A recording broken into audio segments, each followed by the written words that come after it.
Hi friends, welcome to my YouTube channel puzzle classes. मैं हूं अमरदीप कुमार और आज आपके लिए लेकर आया हूं कोडिंग डिकोडिंग। बैंकिंग का एक महत्वपूर्ण चैप्टर कोडिंग डिकोडिंग। इससे लगभग हर एग्जाम में आपको 5 क्वेश्चंस मिलने ही मिलने हैं, पीटी हो या मेंस हो, आपके पास इसका क्वेश्चन रहना ही रहना है। तो सबसे पहले हम लोग डिस्कस करेंगे कि कोडिंग डिकोडिंग है क्या।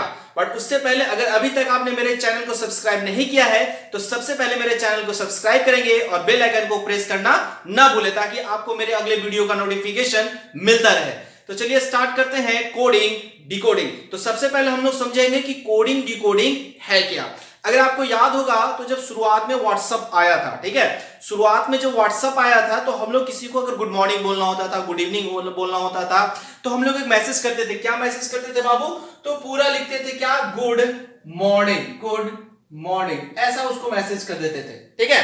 बट धीरे धीरे समय चेंज हुआ और समय चेंज हुआ तो हम लोग इसको क्या बोलने लगे? GUDMRNG,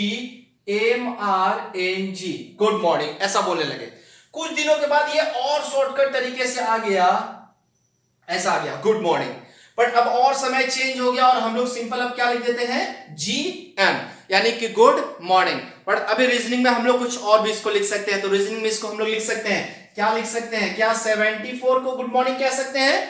बिल्कुल 74 को आप गुड मॉर्निंग कह सकते हैं। कैसे कह सकते हैं? अब ध्यान देना है, देखो G का पोजीशन होता है अल्फाबेट में कितना?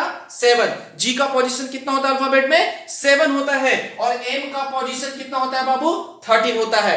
अब देखो यहां पर ये डबल डिजिट है, 1 और 3 क्या है? डबल डिजिट है। तो क्या हम 3 और 1 को ऐड करके सिंगल डिजिट में लिख सकते हैं? क्या इसको 4 लिखा जा सकता है?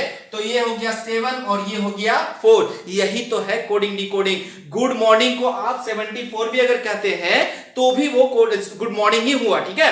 यानी कि आप 74 कह लो या गुड मॉर्निंग कह लो, दोनों चीजें क्या है? सेम टू सेम है। तो अगले बार से अगर किसी ने आपको मैसेज किया गुड मॉर्निंग, आप उसको बोल दो 74। कंफ्यूज हो जाएगा कि कैसे उसने 74 बोला, क्या लिख दिया है। फिर आपसे पूछेगा तो आप बोलिएगा उसको कि अमरदीप सर बताए हैं यूट्यूब पे। तो आप उसको बोलिएगा कि कौन बताए हैं? अमरदीप सर बताए। कहां बताए बाबू? तो यूट्यूब पे बताए हैं, ठीक है। तो मेरे चैनल को जल्दी से जल्दी सब्सक्राइब कीजिए और जितना ज्यादा हो सकता है शेयर कीजिए। अगर मेरा वीडियो अच्छा लग रहा हो तो कमेंट जरूर करना है, लाइक जरूर करना है, शेयर जरूर करना है। आइए, तो आपको क्या मैं बोला कि 74 को ही गुड मॉर्निंग बोल रहे हैं। अब ध्यान दीजिए, ये आपका मेन वर्ड हो गया। गुड मॉर्निंग क्या हो गया? मेन वर्ड हो गया। यहां से जब आप 74 के पास आ रहे हैं बाबू, तो ये जो प्रोसेस कहलाया, ये प्रोसेस हो गया क्या? कोडिंग का। ये पूरा प्रोसेस क्या होगा? गुड मॉर्निंग को जब आप 74 लिख रहे हैं तो इस प्रोसेस को क्या कहेंगे? कोडिंग। और जब आप 74 को समझ जाएंगे, जब आप 74 को समझ जाएंगे कि ये 74 नहीं, ये क्या लिखा हुआ है? गुड मॉर्निंग लिखा हुआ है, तो इस प्रोसेस को हम लोग बोलते हैं क्या?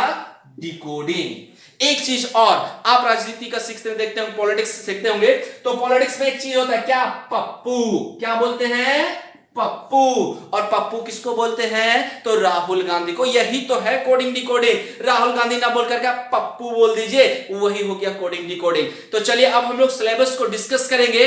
उससे पहले हम लोग ये जानेंगे कि आपको बैंकिंग सेक्टर में कोडिंग डिकोडिंग के अंतर्गत पढ़ना क्या क्या है और कितना पढ़ना है, ये हम लोग डिस्कस करेंगे। तो आइए हम लोग डिस्कस कर लेते हैं पहले, उसके बाद हम लोग हर टॉपिक वाइज चलते चलेंगे, बिल्कुल बेसिक्स टू हाई लेवल। इसमें बहुत तरह का क्वेश्चंस आपको पढ़ना है। तो आइए डिस्कस करते हैं पहले इसके टॉपिक्स, क्या क्या पढ़ना है आपको कोडिंग डिकोडिंग में। चलिए, तो ये रहा सिलेबस। आइए हम लोग पहले सिलेबस डिस्कस करते हैं, क्या क्या पढ़ना है आपको। तो सबसे पहला बाबू कंडीशनल। सबसे पहले क्या है? कंडीशनल। कंडीशनल से आपको क्वेश्चंस आएंगे 5, 3 से 5 क्वेश्चन। कहां आएगा? तो क्लर्क में आएगा, पीओ में नहीं। क्लर्क में आपको 5 क्वेश्चन या तो पीटी में या मेंस में आना ही आना है। तो ये आपका 5 नंबर का क्वेश्चन देगा। कहां देगा? तो क्लर्क में देगा। इसके बाद आते हैं रेकरिंग ऑफ नंबर। तो रेकरिंग ऑफ नंबर में ये आपको पीओ और क्लर्क दोनों जगह पे, लेकिन ये जो क्वेश्चन होगा वो ज्यादातर आपको मेंस में आता है और ये जो क्वेश्चन है ये आपको ज्यादातर पीटी में मिलेगा। अगर बात करते हैं 3 डिजिट्स लेटर और नंबर का, तो 3 डिजिट का लेटर होगा या 3 डिजिट्स होंगे या वहां डिजिट्स के जगह पे लेटर का क्वेश्चन होगा। और उसका जो क्वेश्चन होगा वो भी आपको पीओ और क्लर्क में ज्यादा, पर ज्यादा चांसेस है कि आपके क्लर्क में ये क्वेश्चंस आए और ये भी आता है तो आपके पास 5 क्वेश्चन। अगर रेकनिंग ऑफ नंबर्स की बात करते हैं तो ये 3 से 5 क्वेश्चन, इसका 3 भी हो सकता है, 5 क्वेश्चन भी हो सकते हैं। अब अगर बात करते हैं फिक्सियस लैंग्वेज कोड का, तो मोस्ट इंपॉर्टेंट बैंकिंग सेक्टर में अगर आप कोडिंग डिकोडिंग पढ़ रहे हैं तो फिक्सियस लैंग्वेज के बिना वो कोडिंग डिकोडिंग चैप्टर आपका कंप्लीट नहीं हो सकता है। ये मोस्ट इंपॉर्टेंट टॉपिक है बाबू कोडिंग डिकोडिंग के अंतर्गत। अगर बात करते हैं फिक्सियस लैंग्वेज और यहां पर मैं लिखा हूं हाई लेवल, तो हाई लेवल का जो कोडिंग डिकोडिंग है वो इसी में पढ़ना है आपको, फिक्सियस लैंग्वेज में ही। जो पुराना पैटर्न है वो भूल जाओ, ची चाय चू जिसको चाइनीज लैंग्वेज कोडिंग कहते थे उसको आप भूल जाइए। अब उसके जगह पे नया आया है। क्या नया आया है वो हम लोग डिस्कस करने वाले हैं कि क्या क्या आएगा। अब देखो ये बिल्कुल टू द पॉइंट पढ़ना है यहाँ पे। तो हाई लेवल में हम लोग जानेंगे, अगर आप alphabet, positions of letter, opposite letter ये अगर याद है तो हाई लेवल का जो कोडिंग डिकोडिंग होगा उसको आप आसान तरीके से बना सकते हैं। ठीक है, तो इसमें आपके पास सिंबल्स होंगे, डिजिट्स होंगे और लेटर होगा, ये सारा कुछ आपको कंबाइन करके दिया होगा। जब हम लोग टॉपिक ये पढ़ेंगे तो उसमें बहुत अच्छे तरीके से डिस्कस करेंगे। उससे पहले आता है क्या, symbol based clock. Symbol based clock ये आपका SBI PO 2017, SBI PO mains 2017 में पहला क्वेश्चन पूछा गया था और वो 3 क्वेश्चन था आपके पास। इसका सबसे पहले एसबीआई पीओ मेंस 2017 में 3 क्वेश्चंस पूछे गए थे, ये सिंबल बेस्ड क्लॉक का। अब अगर बात करते हैं मिसलेनियस, तो मिसलेनियस ऐसा है जहां पर हम लोग वैसे क्वेश्चंस को डिस्कस करने वाले हैं, वैसे क्वेश्चंस को डिस्कस करने वाले हैं जो कभी कभार आता है और एकदम अचानक से आएगा, जिसका मतलब कोई और छोर नहीं होगा, कहां से क्या कर दिया है कोडिंग, वो आपको खुद से डिस्कस करना होगा, खुद से समझना होगा। बट वो कब होगा, जब पीछे का आप पूरा डिस्कस कर लेंगे, जब पीछे वाले जितने भी टॉपिक्स हैं उन पर आपको कमांड हो जाएगा। तो मिसलेनियस में चाहे वो कुछ भी दे दे, आप बहुत आसान तरीके से उसको बना सकते हैं, बहुत ही आसान तरीके से डिस्कस कर सकते हैं। तो जब हम आगे बढ़ेंगे तो ये इसको डिस्कस करेंगे मिसलेनियस वाले में, कि मिसलेनियस में क्या क्या पढ़ना है और किस तरह का क्वेश्चन, जो अचानक जो क्वेश्चन आता है वो किस तरह का क्वेश्चन होगा, क्या पूछ देगा, वो सब कुछ डिस्कस कर लेंगे बाबू। तो सबसे पहले बात करते हैं कंडीशनल का। तो कंडीशनल में आपके पास होगा कितने क्वेश्चन, 5 क्वेश्चन क्लर्क के पीटी में। ठीक है, रेकरिंग और नंबर का बात करते हैं तो पी और क्लर्क दोनों में क्वेश्चन आते हैं बाबू, 3 से 5 क्वेश्चन, 3 से 5 क्वेश्चन। और वो आपको ज्यादातर चांसेस है कि वो क्वेश्चन कहां मिले, तो मेंस में मिलेगा। ठीक है, 3 डिजिट लेटर, यानी कि या तो 3 डिजिट का नंबर होगा कोई, या 3 लेटर का कोई एक वर्ड होगा, वहां से आपको क्वेश्चंस पूछे जाएंगे पीओ क्लर्क दोनों में। और इससे 5 क्वेश्चन, 3 से 5 क्वेश्चन इससे भी आपके पास आते हैं। और ये भी आपका ये भी आपको पीटी में मिलेगा ज्यादातर, मेंस में चांसेस ना के बराबर। तो पीटी में 3 से 5 क्वेश्चन आपका इसमें भी मिल जाता है। नेक्स्ट बात करते हैं फिक्सियस लैंग्वेज कोड का या हाई लेवल का। तो ये जब भी आपको मिलेगा तो 5 क्वेश्चन मिलेगा, ये भी आपको 3 से 5 क्वेश्चन इसके भी मिलेंगे। और ये जो 3 से 5 क्वेश्चन मिलेंगे बाबू, ये पीटी में भी हो सकता है और मेंस में भी हो सकता है। फिक्सियस लैंग्वेज ऐसा चैप्टर टॉपिक है जिसका आपको क्वेश्चन आना ही आना है कोडिंग डिकोडिंग में। अगर पीटी में नहीं पूछा है तो मेंस में पूछेगा, मेंस में नहीं पूछा है तो ऑलरेडी पीटी में पूछ देगा। और अभी का जो पैटर्न चल रहा है फिक्सियस लैंग्वेज कोड का, उसका ही लेवल ही अलग चल रहा है बाबू, अलग ही लेवल का पूछ रहा है। ठीक है, बट वो हम लोग सारा पढ़ेंगे। इसके बाद करते हैं सिंबल बेस्ड क्लॉक। अब देखो यहाँ पर क्लॉक आपके दिमाग में चलो कहीं ये एसएससी रेलवे वाला तो नहीं है, बिल्कुल नहीं, ये एसएससी रेलवे के जैसा बिल्कुल नहीं है, इससे बहुत वो अलग है। इसका उससे कुछ लेना देना ही नहीं है, कोई फॉर्मूला नहीं है, इसमें कोई फॉर्मूला भी नहीं है। सबसे अच्छी बात है कि इतना आसान होता है, बस आपको समय देखना है। ठीक है, बस आपको टाइम देखना है कि कितना समय हो रहा है और उसको एक सिंबल में कन्वर्ट कर देना है। यानी आपको मालूम होना, टाइम ट्रेवल आपको मालूम होना चाहिए कैसे टाइम को ट्रेवल करते हैं। यानी कि 8 बज रहा है अभी, तो 4 घंटे के बाद कितना टाइम होगा, 4 घंटा 20 मिनट के बाद क्या समय होगा। यदि अभी 5 बज रहा है तो 20 मिनट पहले कौन सा समय रहा होगा। ये बस ये बहुत नॉर्मल क्वेश्चन। ठीक है, इसके बाद बात करते हैं मिसलेनियस। तो मिसलेनियस के मैं आपको बताया ही अभी, क्या बताया बाबू, कि क्वेश्चन इसमें ऐसा होगा जो ना देखा होगा ना सुना होगा, बिल्कुल अचानक आपके पास ऐसा क्वेश्चन मिलेगा।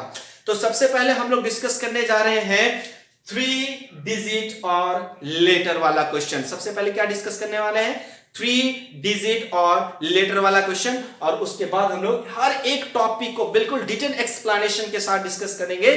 तो सबसे पहला जो आपका टॉपिक होगा वो क्या होगा, थ्री डिजिट और लेटर, यानी कि क्वेश्चन आपको दोनों तरह से आपके पास रहेगा, डिजिट्स का भी क्वेश्चन हो सकता है और लेटर का भी क्वेश्चन हो सकता है। तो आइए सबसे पहले एक क्वेश्चन आज का देख लेते हैं, कैसे बनाना है, क्या करना है, और उसके बाद आगे बढ़ते रहेंगे।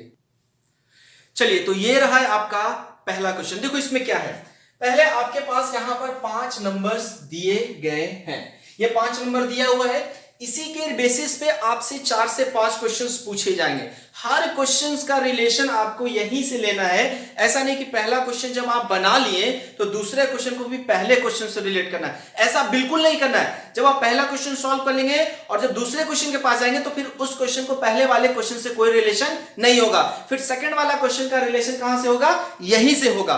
हर क्वेश्चन 5 क्वेश्चन आपके पास होंगे, पांचों का लॉजिक बिल्कुल अलग अलग होगा। तो आइए पहला क्वेश्चन हम लोग सॉल्व करते हैं। क्या है फर्स्ट वन क्वेश्चन, लिखा है what is the product of the second digit of highest number, second digit of highest number.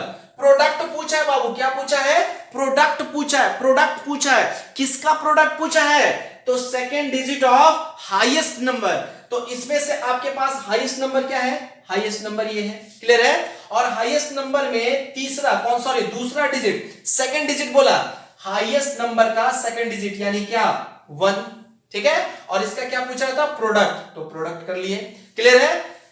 And third digit of second lowest number, और किसका, इसको जो मल्टीप्लाई करना है वो किससे मल्टीप्लाई करना है, तो सेकंड लोवेस्ट नंबर का third digit, second lowest number का थर्ड डिजिट। तो देखो लोवेस्ट नंबर कौन है बाबू, सबसे लोवेस्ट नंबर ये है, और सेकंड लोवेस्ट अगर आप ढूंढने जाएंगे तो सेकंड लोवेस्ट आपको यहां पर मिलेगा, क्योंकि ये देखो ये 6 to 9 है और ये 6 to 7 है। तो सेकंड लोवेस्ट नंबर का कौन सा डिजिट, थर्ड डिजिट, तो सेकंड लोवेस्ट नंबर का थर्ड डिजिट क्या है, 7 है।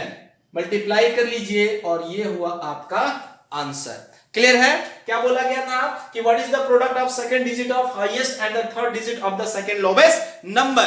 प्रोडक्ट पूछना था, किससे पूछा गया था, किसका प्रोडक्ट पूछा था, तो second digit of highest number का प्रोडक्ट पूछा था and third digit of the second lowest number. तो इस तरह से आपके पास 5 क्वेश्चन होंगे। तो आइए नेक्स्ट क्वेश्चन की ओर बढ़ते हैं कि नेक्स्ट क्वेश्चन आपके पास क्या है। चलिए आइए दूसरा क्वेश्चन आपके पास क्या है, तो सेकंड वन क्वेश्चन है आपके पास क्या बाबू, कि first and third digit of each number is interchange. Interchange बोला है, अब इसको समझना है अच्छे से कि इंटरचेंज का मतलब क्या होता है, it is difference between change and interchange. तो इंटरचेंज जो होता है हमेशा दो के बीच में होता है, इंटरचेंज जो होता है वो हमेशा दो के बीच में, यानी कि ये इससे चेंज करेगा और ये इससे चेंज करेगा। बट अगर चेंज बोला जाए तो वो नेक्स्ट से हो सकता है, प्रीवियस से हो सकता है, 2 के बाद हो सकता है, 3 के बाद हो सकता है। तो यहां पर आपसे बोला गया है कि इंटरचेंज करना है, किसको किसको इंटरचेंज करना है, तो फर्स्ट डिजिट और थर्ड डिजिट को आपस में इंटरचेंज कर देना है, यानी कि इन दोनों को आपस में इंटरचेंज कर देना है, ऐसा इंटरचेंज कर देना है, क्लियर है। तो इंटरचेंज करने के बाद आपसे बोला गया कि कौन सा ऐसा नंबर बनेगा जो सेकेंड हाईएस्ट नंबर होगा, कौन सा ऐसा नंबर बनेगा जो क्या होगा बाबू, सेकेंड हाईएस्ट नंबर होगा। तो देखो ये तो 9 यहां पर आ जाएगा और ये 4 यहां पर चला जाएगा। तो सबसे सिंपल सा लॉजिक क्या है कि आपको देखना है, क्या देखना है कि किसके लास्ट में सबसे हाईएस्ट नंबर, हाईएस्ट डिजिट है। जिसके लास्ट में हाईएस्ट डिजिट होगा वो चेंज होने के बाद सबसे बड़ा नंबर बनेगा, जिसके लास्ट में उस सेकेंड हाईएस्ट डिजिट होगा वो चेंज होने के बाद सेकेंड हाईएस्ट नंबर बनेगा। तो देखो यहां पर अगर चेंज होता है तो ये फर्स्ट हाईएस्ट बनेगा क्योंकि 9 यहां पर चला जाएगा, ठीक है।